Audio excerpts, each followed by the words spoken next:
there, Kaleidoscope Klan. How's everyone doing? It's Mariposa Maát here in San Miguel. And I just wanted to talk a little bit about the idea that technological advancement does not equal advancement in humanity. It all depends on how we use the technological advancement, right? So this is a very important issue right now because we're hitting a certain point in human evolution where technology is starting to retard humanity. The idea that we should be handing over managerial roles to computers rather than human beings who are thinking is a retarded idea.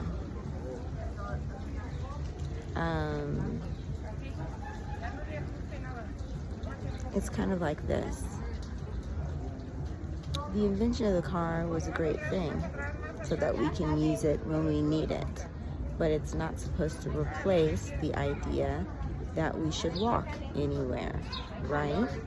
It's now we have technology that also helps people to count how many steps, and their whole aim is to get in their exercise. So we have people who now have to go to the gym after they've done as much as they can to avoid actually doing physical work, which would give them exercise.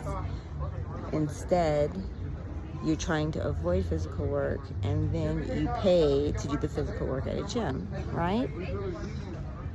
It's kind of ass backwards. And now we've also reached a point in humanity where, they're trying to give computers all of the jobs, which I'm not against as far as the jobs that computers should take, like, menial things like computerization, like the cash register was good.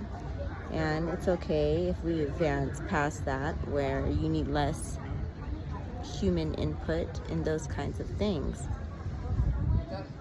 But then we should be shifting society where the focus of human beings is different, right? We can make it where it frees people up to develop themselves in different ways outside of work, like social ways, like spending time with your family, like serving humanity, in ways that computers can't,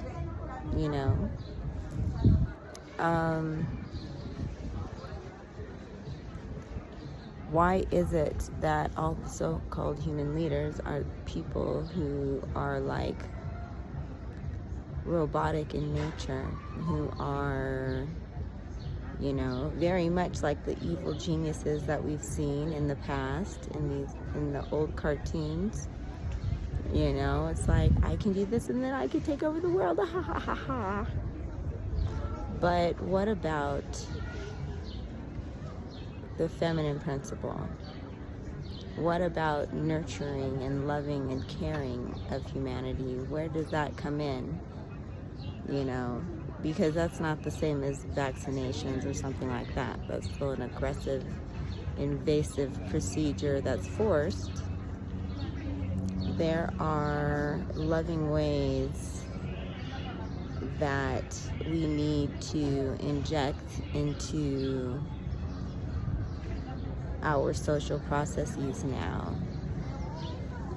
And if we continue to address all issues with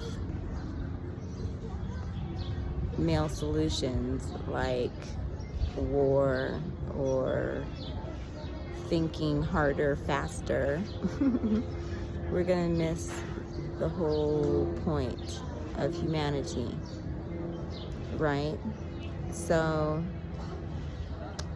this is what I've been thinking about today. I was walking, and I walk as much as possible. I actually have made my lifestyle intentionally a local, physical one, because I want to be functional. I want my lifestyle to be healthy, so that as I get older, I can continue to live the same lifestyle and it be something that strengthens me. But I saw two people who were clearly very wealthy. The woman was having a hard time walking, and you know, it's age, but at the same time, it's practice.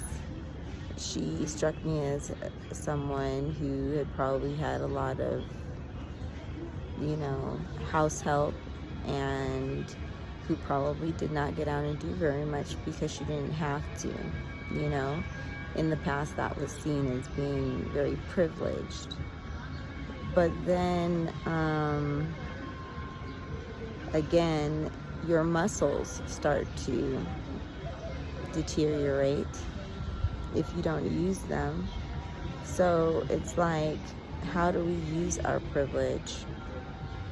You know, if we depend on technology to do too much, it can make us stupid and weak. And that is not what it should be. That should not be the end result of being privileged. Privilege should support us in being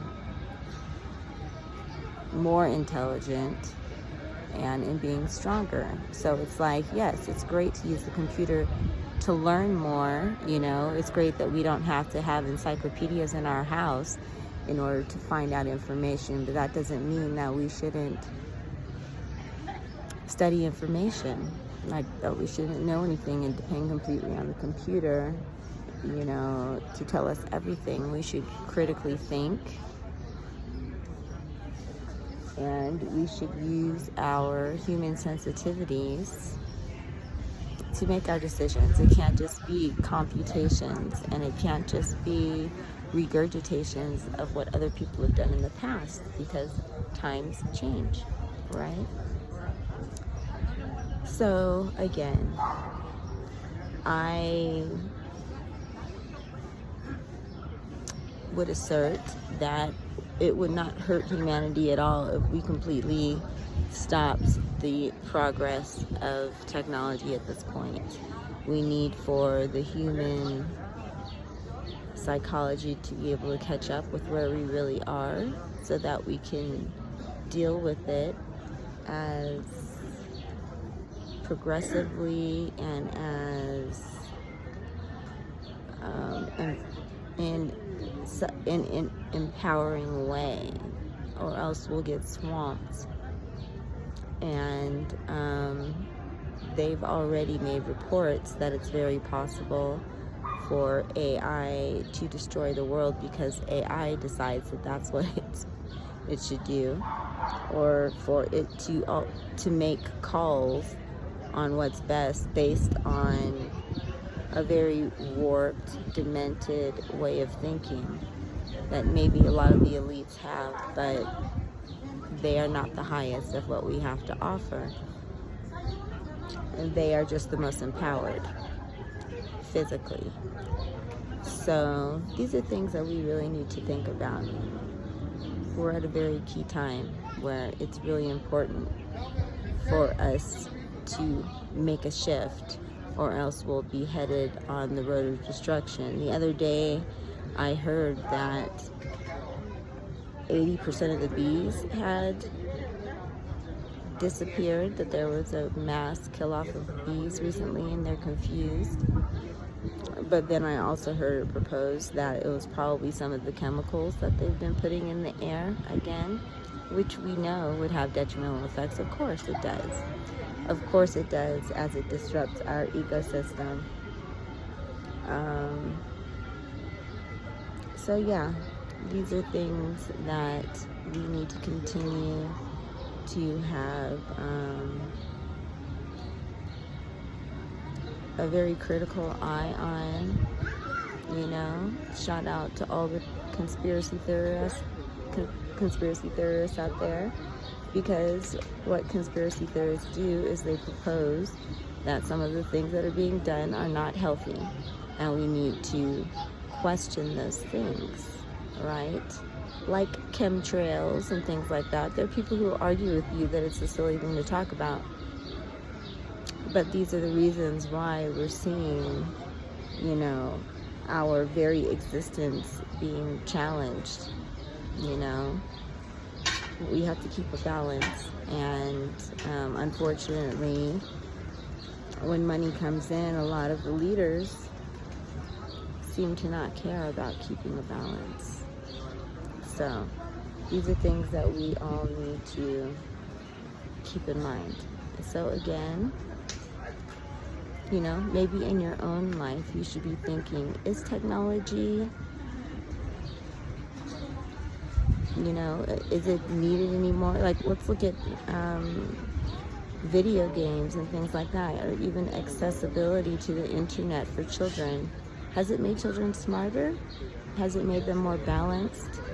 Because I definitely feel that one of the foundational educations that children need is a natural education. They need to play, go outside and play.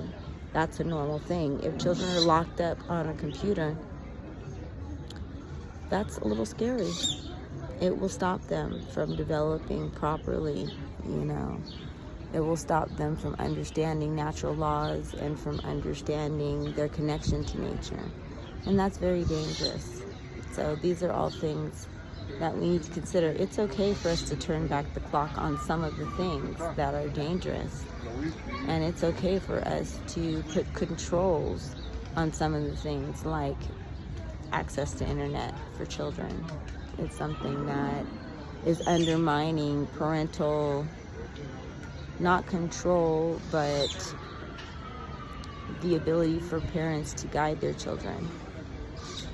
You know, it's giving the government more control, and advertisers and commercialism more control over the minds of children, and that's very dangerous. And adults, you know, it's very dangerous. It's another addiction that people are picking up.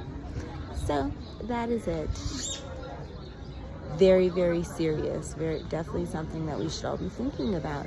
Okay, and so on that note, I will bid you adieu. This is Mariposa Maát, encouraging you to continue to embody your sacred transformation. Until next time, peace.